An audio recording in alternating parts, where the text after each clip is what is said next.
आहे न्यूज 18 लोकमत बुलेटिनमध्ये आज दिवसभरातील महत्त्वाच्या घडामोडी आपण बघणार आहोत आणि सुरुवातीला एक ब्रेकिंग न्यूज आहे। मस्साजोगचे सरपंच संतोष देशमुख यांच्या हत्ये प्रकरणातील आरोपी वाल्मिक कराडची तुरुंगात चांगलीच बर्दास्त ठेवली जात असल्याचा आरोप केला जातोय।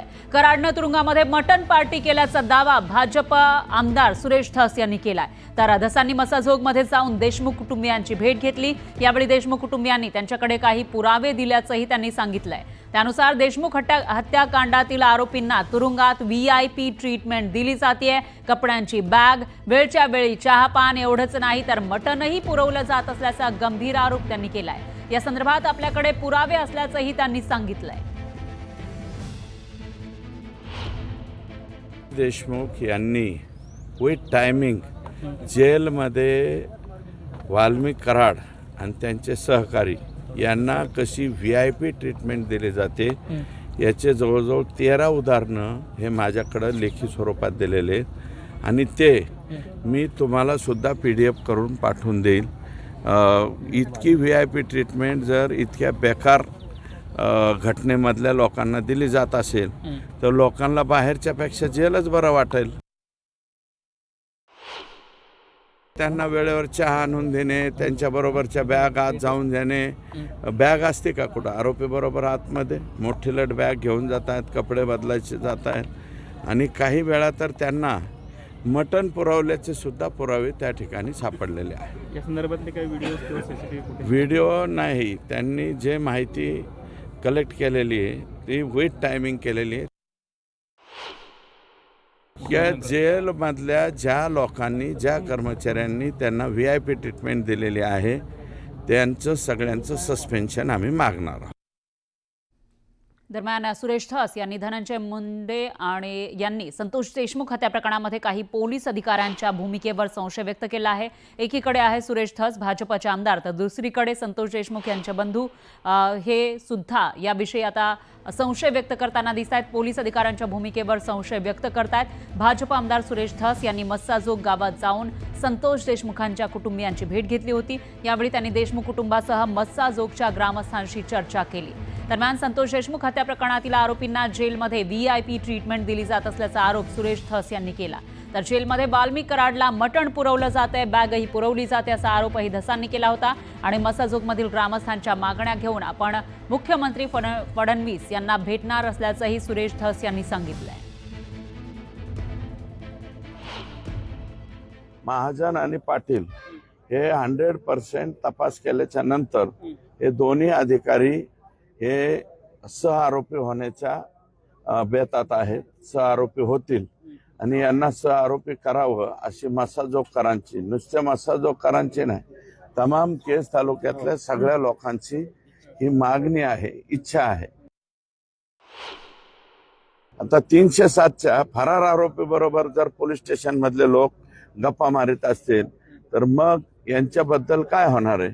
हा कृष्णा आंधळे अजूनही सापडायला तयार नाही। हा 307 मध्ये ऑलरेडी फरार आहे आणि फरार असताना केसच्या पोलिसांबरोबर चहा पाणी पिताना दिसलेला आहे। मग ज्या अर्थी महाजन आणि पाटलाचं हे कृत्य आहे।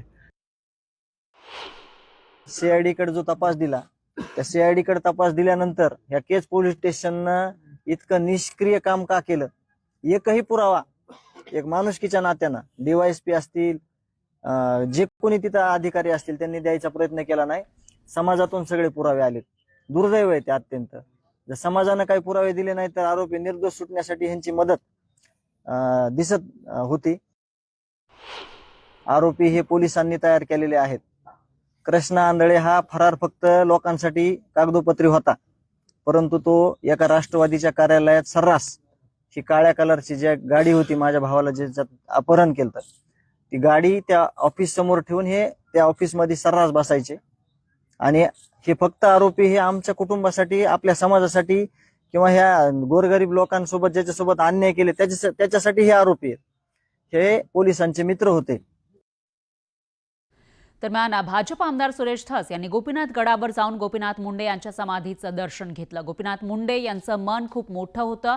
आम्हाला राजकारण आणि संघर्ष गोपीनाथ मुंडेंनी शिकवला। आताच्या पिढीमध्ये तो वारसा नाही असा टोला सुरेश धस यांनी पंकजा मुंडेंना नाव न घेता लगावलाय।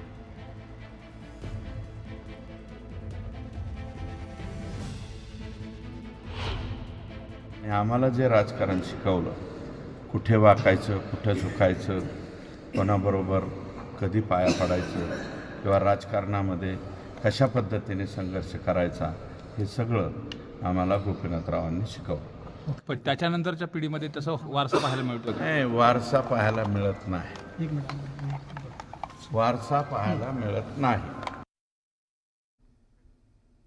तर या दौऱ्यादरम्यान सुरेश धस यांच्या विरोधामध्ये मुंडे समर्थक आक्रमक झाले.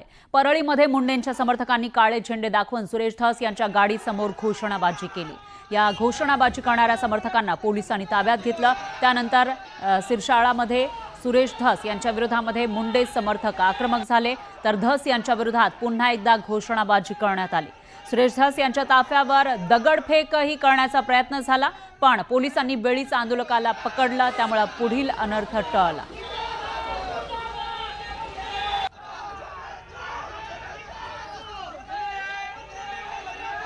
ही दोन दृश्य आपण बघू शकतोय. परळीमध्ये धसांना काळे झेंडे दाखवण्यात आले, तर दुसरीकडे शिरसारामध्ये धस यांना काळे झेंडे दाखवत त्यांच्या गाडीवर दगडफेक सुद्धा करण्याचा प्रयत्न झाला होता, पण पोलिसांनी आंदोलकांना रोखलं.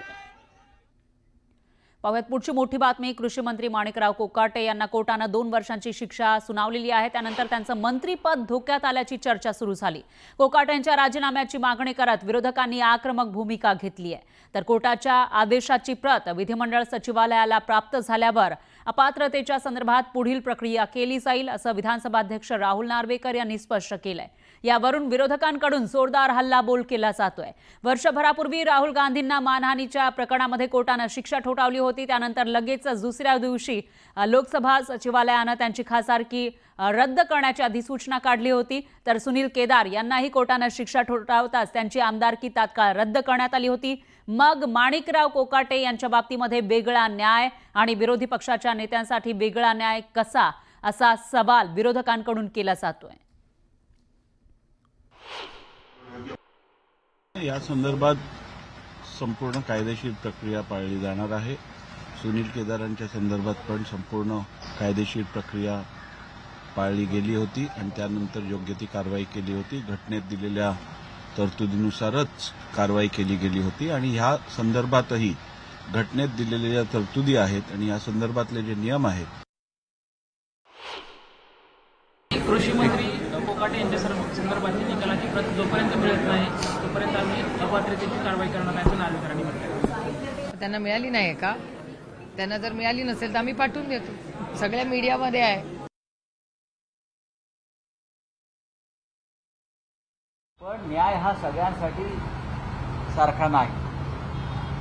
विधानसभेचे अध्यक्ष जे बसलेले आहेत त्यांनी 40 आमदारांच्या संदर्भात सुद्धा न्याय केला नाही.